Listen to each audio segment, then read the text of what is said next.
7 વાગ્યા સુધી સાબરકાંઠા, મહેસાણા, અરવલ્લી અને બનાસકાંઠામાં વરસાદનું રેડ એલર્ટ. આજે 125 તાલુકાઓમાં વરસ્યો વરસાદ.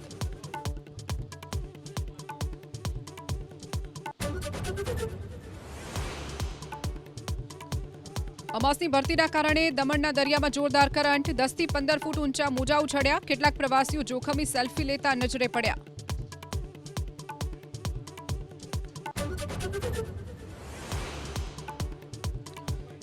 નાયબ મુખ્યમંત્રી હર્ષ સંઘવીએ વિરોધીઓને આપ્યો કડક જવાબ. રમતગમતમાં ન હોઈ શકે રાજનીતિ.